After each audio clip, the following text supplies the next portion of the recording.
Okay, this is a making espresso video. It's my second one. I used a Flare hand pump machine the last time. This is an older Krups machine that I've had for many years. I bought it in the 80s up at Bloomingdale's and Lex. And it's essentially an average, or maybe slightly above average, home espresso maker. Mediocre might be an apt word, but I can make an excellent cup out of it using it. My next video, who knows, I have a number of espresso makers I'll use. I had a Gaggia Classica for years, constantly needed the scaling. In a little fit of anger, I threw it out the other day. I shouldn't have, but I did. Just heaved it because I had to descale again. This Krups I've never descaled all these years. And it's a very sturdy, reliable machine. I'm going to try not to trip myself here. The little kitchen that I have basically for guests. They can sleep down here, and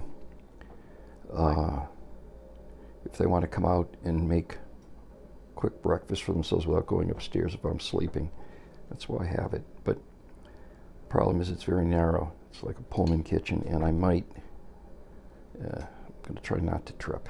Okay, so that's the machine, and I'm going to take the portafilter and put it over here. I do this when I want a cup of espresso down here with this machine. I do it in 2 minutes, 3 minutes. It'll take longer because I'm doing this presentation, but I'll even what time is it now? Okay, so can you see that? It's what, 8:20, correct? 8:20, all right. So let me get going.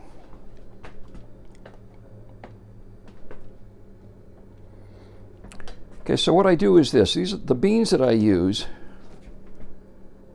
I use a Turkish bean, which I know a lot of aficionados would say, what? Gives you a rough cup. No, not the way I do it. I use very little. And I'm using this Lavazza whole bean, they're fresh beans, and I grind them in this old, again, I bought it at the same time, this mill. It's a brown mill. It's a disc mill. It's not a burr grinder. I have 2 or 3 burr grinders upstairs, but I like this one. I have it on the espresso. Am I getting it there? Okay. That should be adequate. Oh! A little wide. Put this thing back a little bit. Okay. So what I do is with this Turkish, and why do I use Turkish? Because it's the finest ground. It's like talcum powder. And I use a very thin layer at the bottom.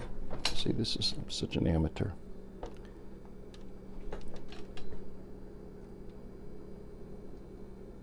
It's dirty, but anyway. Just a little bit at the bottom. And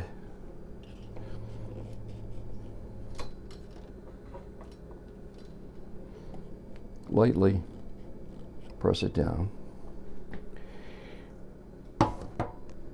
Then I take the Lavazza, which is the main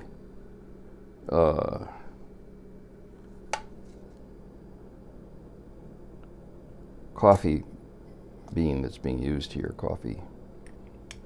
Okay, I'm going to put that in there. Fill it up.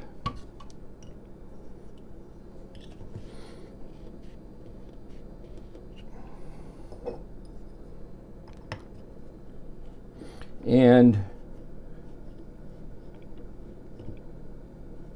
just put it down there a little bit. Then I finish it up with another light layer. I'm not suggesting anybody do this.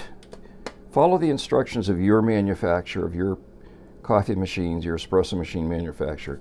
Don't follow me. This is just for entertainment purpose, showing you what I do.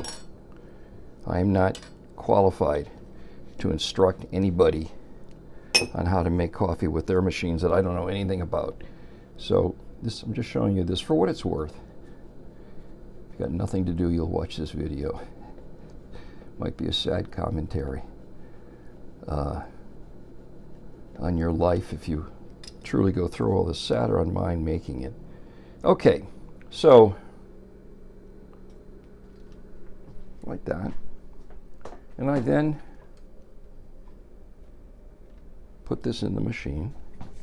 Obviously, the water is in there already. Okay, I use this paper towel, because it drips a little bit afterwards. And I want to show you over here, the top of this thing, of course, like most, has a little heating pad up there. But I don't think very much of it. So I warm up a cup in here and drum it. By the way, these are plugs here that have come out, and I want to show you how they come out. They come out dry as a bone. I mean, I could crumple this up, but they come out of the portafilter dry as a bone. All right, I'm going to put this in here underneath it. Then I want to get a shot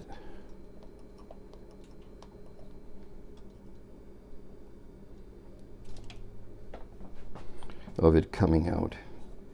You want it to come as close to just a simple drip as possible, because it then has not found some channel through the coffee to kind of course its way through and miss out. You want that full flavor. What is espresso? Well, it's both. That's very special taste that I don't know how to describe it exactly. Vinegary, that's not right, but extraordinary taste.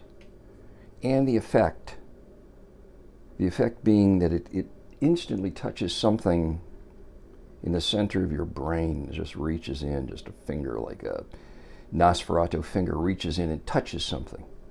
And you want that. Okay, I'm going to turn it on.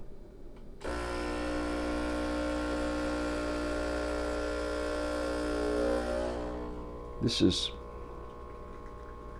I believe it's a 15 bar machine. I think 9 to 12 is ideal, but this does a very, very good job. It's just coursing out. I would stop it by now, but for this demonstration, I'll put a little bit more in so you can see the top of the cup when I'm done. Okay.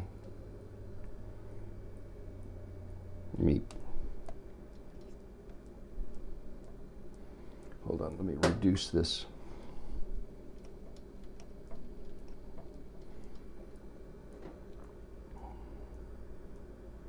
Let's see. Can you see how lovely that crumb is? I mean, I'm going to taste it. Yes. I'd give it an A-, and I don't put many in the A category. The A's and the A pluses I've had mainly at Italian restaurants and coffee shops. For a home machine, I've never had a full A, even Breville or Gaggia. But this is surely, I don't want to spill it, it is surely an A-. It has that taste, and it has that effect.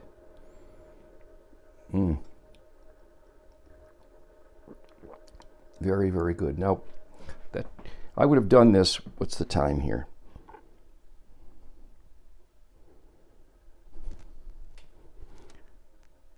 Oh my God, didn't wind my watch. No, or I did this in less than a minute. I didn't even wind my watch, did I? Or I've been wearing it enough for it to wind itself. Oh shit. So,